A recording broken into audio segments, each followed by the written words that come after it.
नमस्कार, news at Haryana देख रहे हैं और मैं आपके साथ रिया त्रिपाठी। आज की खबरों के इस खास बुलेटिन में आप सभी का स्वागत करती हूं। तो चलिए रुक कर लेते हैं रोहतक के आज के दिन भर की हर छोटी बड़ी खबरों का। देखिए मेरे साथ क्या है रोहतक में खास हेडलाइन के साथ। सुनैना चौटाला ने रोहतक में प्रेस वार्ता की। इस दौरान उन्होंने हरियाणा में नायब सैनी सरकार के 100 दिन का कार्यकाल पूरा होने को लेकर बीजेपी की नायब सैनी सरकार को घेरने का काम किया। तो वहीं उन्होंने कांग्रेस के पूर्व सीएम भूपेंद्र सिंह हुड्डा पर भी जमकर निशाना साधा है। बीजेपी के प्रदेश अध्यक्ष मोहनलाल बड़ोली पर भी रेप के मामले में निष्पक्ष जांच की मांग की। एनएलडी की प्रधान महासचिव सुनैना चौटाला ने कांग्रेस के पूर्व सीएम भूपेंद्र सिंह हुड्डा पर हमला बोलते हुए कहा कि भूपेंद्र हुड्डा हमारी पार्टी पर जो बीजेपी की बी टीम होने का आरोप लगाते थे, वास्तव में वो बीजेपी की बी टीम है। यह विधानसभा चुनाव में सामने आ गया। नीति और नियत दोनों एक साथ चलती हैं। जब तक आपके पास नीति नहीं होगी, नियत नहीं होगा, तब तक आप कुछ नहीं कर सकते। क्योंकि किसी भी संगठन, किसी भी सरकार, कोई भी गवर्नमेंट, जब तक उसकी नियत नहीं होगी, वो सिर्फ कागजों में इस कार्रवाई को दिखाते रहेंगे। कागजी कार्रवाई में आप देखें, डिस्ट्रिक्ट बनाई जा रही है अलग अलग, लेकिन इम्प्लीमेंट क्या हो रहा है? अभी मैंने आपके सामने जिक्र किया कि 2100 रुपये महिलाओं के लिए निर्धारित किए, लेकिन इम्प्लीमेंट नहीं किया गया। इंडियन नेशनल लोकदल इस चीज में बड़ी स्पष्टता से इस बात को आपके सामने जो बात कहते हैं उसको करते हैं। आदरणीय चौधरी देवलाल जी ने जो नीतियां लोगों को बताई, वो अपनी नियत से लागू भी करके दी। तो नीति और नियत दोनों एक साथ। पेपर लीक के मामले में पहले भी कई बार सवाल उठे हैं। रिसेंटली एमबीबीएस सत्र के पेपर जो है वो सीक्रेसी ब्रांच जो है वो कहाँ काम करे कुछ पता नहीं, पेपर बाहर आए वापस फिर, और जांच के नाम पे कहा जा रहा है कि 1 महीना लगेगा। क्या सीधा पुलिस में एफआईआर दर्ज नहीं करवानी चाहिए क्या शासन को? एब्सोल्युटली राइट जी, बिल्कुल करानी चाहिए। क्योंकि ये एक बहुत बड़े जो हमारे स्टूडेंट्स हैं उनको मानसिक तौर पे उत्पीड़न करने का काम है। ये एक बहुत बड़ा जो उनके साथ खेल हो रहा है, पिछले 10 सालों से यही देख रहे हैं। तो ये मानसिक तौर पे आज जो हमारे बच्चे परेशान हो रहे हैं और जो क्राइम की तरफ जो क्राइम रेट बढ़ता जा रहा है, वो नतीजा इसी चीज का है कि सरकार जो है इस चीज के ऊपर संज्ञान नहीं लेती है। मान लें गलती एक बार होती है, 2 बार और 3 बार भी हो सकती है, लेकिन 17 बार, 18 बार, 20 बार, 32 बार गलतियां नहीं होती। ये सोची समझी एक चाल है और हमारे नौजवान युवा पीढ़ी को परेशान करने की एक सरकार की जो मंशा है वो दिख रही है। मैडम जी, आप चौटाला परिवार एक होता है। आप परिवार, आप राजनीतिक तौर पे परिवार किसको समझते हैं?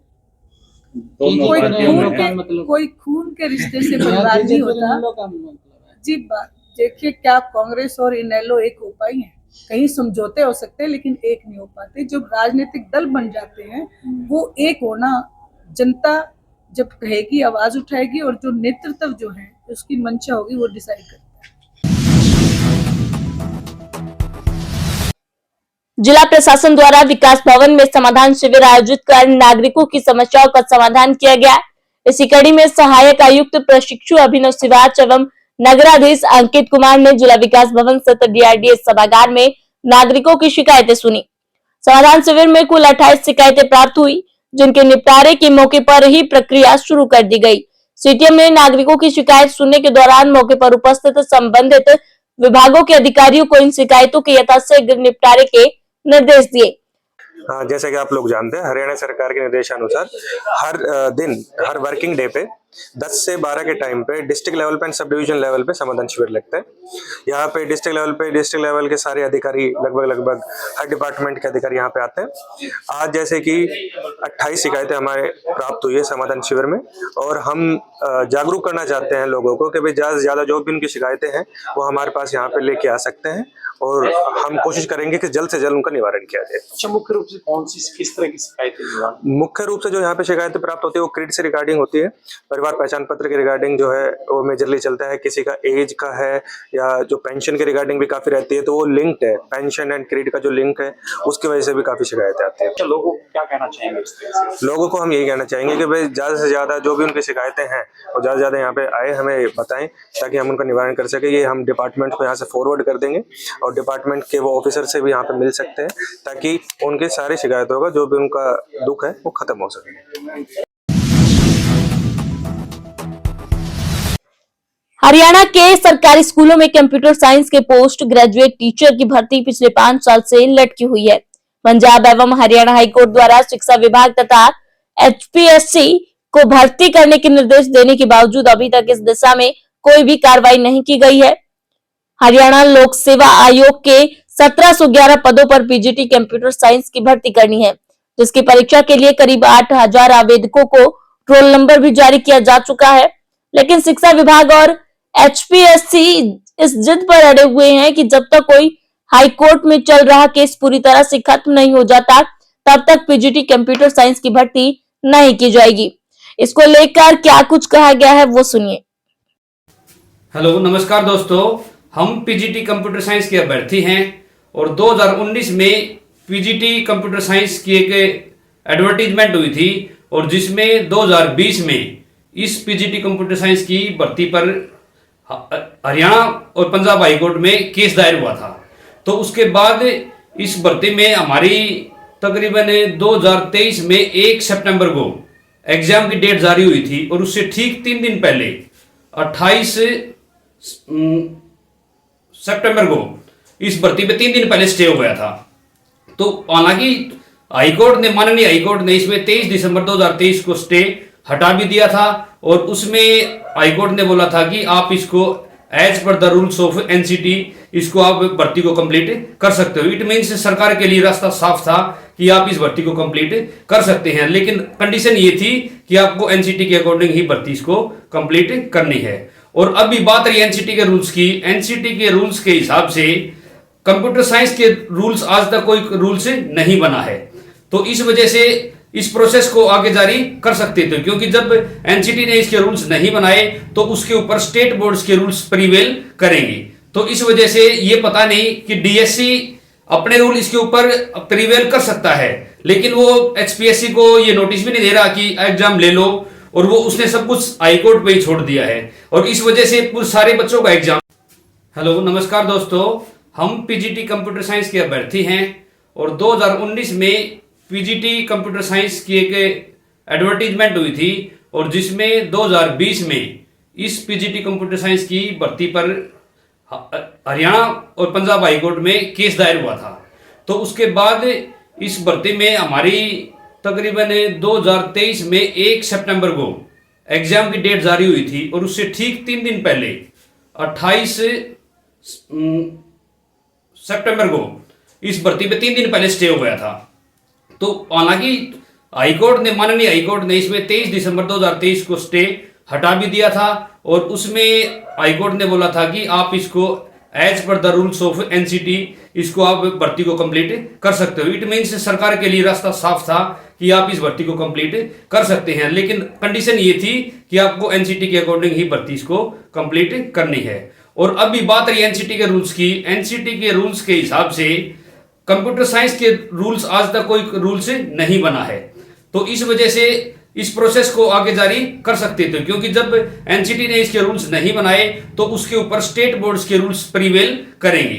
तो इस वजह से ये पता नहीं कि DSC अपने रूल इसके ऊपर प्रिवेल कर सकता है, लेकिन वो HPSC को ये नोटिस भी नहीं दे रहा कि एग्जाम ले लो, और वो उसने सब कुछ हाईकोर्ट पे ही छोड़ दिया है और इस वजह से पूरे सारे बच्चों का एग्जाम भी नहीं हो पा रहा है। तो इसी की वजह से बच्चे बहुत ज्यादा मेंटली प्रताड़ित हो रहे हैं। इस भर्ती को तकरीबन 6 साल हो चुके हैं।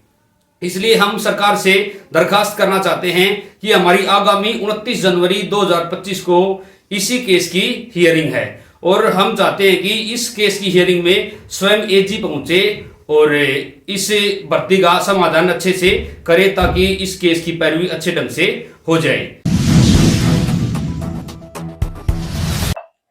भारतीय जनता पार्टी के मंगल कमल कार्यालय में जिलाध्यक्ष रणबीर ढाका की अध्यक्षता में बैठक का आयोजन किया गया, जिसमें चुनाव प्रभारी संदीप जोशी, चुनाव सह प्रभारी सत्येंद्र परमार, नागेंद्र शर्मा ने बैठक में मौजूद सभी पदाधिकारी व कार्यकर्ताओं से राय सुमारी कर भूप सिंह गरनावटी को भाजपा सुडाना मंडल अध्यक्ष नियुक्त किया। चुनाव प्रभारी संदीप जोशी ने कहा कि भारतीय जनता पार्टी एक अनुशासित पार्टी है और इसमें जो निर्णय लिया जाता है उसका सभी स्वागत करते हैं। वहीं भूप सिंह गरनावटी को सुडाना मंडल का अध्यक्ष बनाए जाने पर भाजपा जिला प्रभारी सभी प्रकोष्ठ डॉक्टर अशोक रंगा व जिला उपाध्यक्ष वीर सिंह हुड्डा के नेतृत्व में उनका स्वागत किया गया। इस दौरान नवनियुक्त सुडाना मंडल अध्यक्ष भूप सिंह गरनावटी ने कहा कि पार्टी ने मुझ पर जो भरोसा जताया है और मुझे जो जिम्मेदारी सौंपी है, इसके लिए मैं शीर्ष नेतृत्व का धन्यवाद करता हूं। भारतीय संविधान के 75 वर्ष पूरा होने पर देश भर में चल रहे संविधान गौरव अभियान के तहत संविधान को जन जन तक पहुंचाने के लिए यात्रा का आयोजन किया जा रहा है, जिसको लेकर रोज कार्यक्रम आयोजित किए जा रहे हैं तथा संविधान को आम जनता तक पहुंचाने का काम किया जा रहा है। इसी कड़ी में आज सापला में पदयात्रा आयोजित की गई। यात्रा नगर पालिका अध्यक्ष विजेंद्र इंदौरा के कार्यालय से मुख्य मार्गों से होते हुए सापला पहुंची। इस दौरान संविधान गौरव अभियान के सह संयोजक डॉक्टर अशोक कुमार रंगा ने उपस्थित जन समूह को संबोधित करते हुए कहा कि विपक्षी दल संविधान तोड़ने का भ्रम फैलाकर अपना राजनीतिक लाभ लेते रहे हैं, परंतु देश की जनता जानती है कि देश में आपातकाल लगाकर संविधान की मूल भावना को तोड़ने का काम किसने किया, अपनी कुर्सी को बचाने के लिए किस तरह संविधान का मजाक उड़ाया गया और आपातकाल में लोकतंत्र की हत्या की गई। आप लोगों के बीच में आए, जानकारी मिले, आपको दूसरों के साथ जानकारी साझा करने का अवसर मिले, इसी बात को लेकर के संविधान गौरव यात्रा निकाली जा रही है। और संविधान गौरव यात्रा के साथ साथ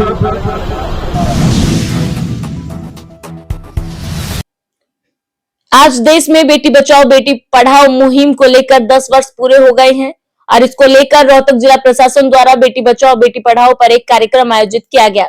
इस कार्यक्रम में जिला उपायुक्त धीरेन्द्र खड़गटा ने मुख्य अतिथि के रूप में शिरकत की। जिला उपायुक्त धीरेन्द्र खड़गटा ने बताया कि आज सरकार की बेटी बचाओ बेटी पढ़ाओ मुहिम को एक कार्यक्रम में रखा गया। इस कार्यक्रम में जिले भर की आंगनवाड़ी वर्कर्स और हेल्पर्स के साथ साथ आशा वर्कर्स ने भी भाग लिया। इस मुहिम में इन सभी का बहुत ही बड़ा योगदान है।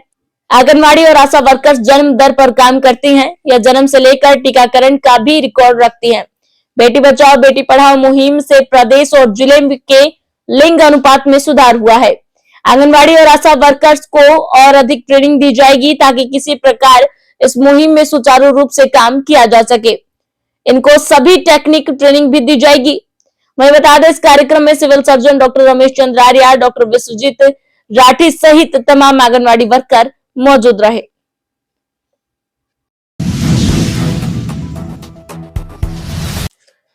जिला उपायुक्त एवं जिला रेडक्रॉस सोसाइटी के अध्यक्ष धीरेन्द्र खड़गटा ने सोसाइटी के सचिव को निर्देश जारी किया कि जरूरतमंद दिव्यांग व्यक्तियों का पंजीकरण करके तुरंत हाथ वाली रिक्शा उपलब्ध करवाई जाए ताकि उनका जीवन सुगमता के साथ व्यतीत हो सके। 100% विकलांग लक्ष्मी सोनी उपायुक्त कार्यालय में हाथ वाली रिक्शा उपलब्ध करवाने की मांग लेकर पहुंची थी, जिस पर तुरंत कार्रवाई करते हुए मात्र 1 घंटे के अंदर जिला रेडक्रॉस सोसाइटी द्वारा उन्हें रिक्शा उपलब्ध करवाई गई तथा लाभार्थी लक्ष्मी सोनी ने इस पर उपायुक्त का आभार व्यक्त किया है। आज के लिए इतना ही।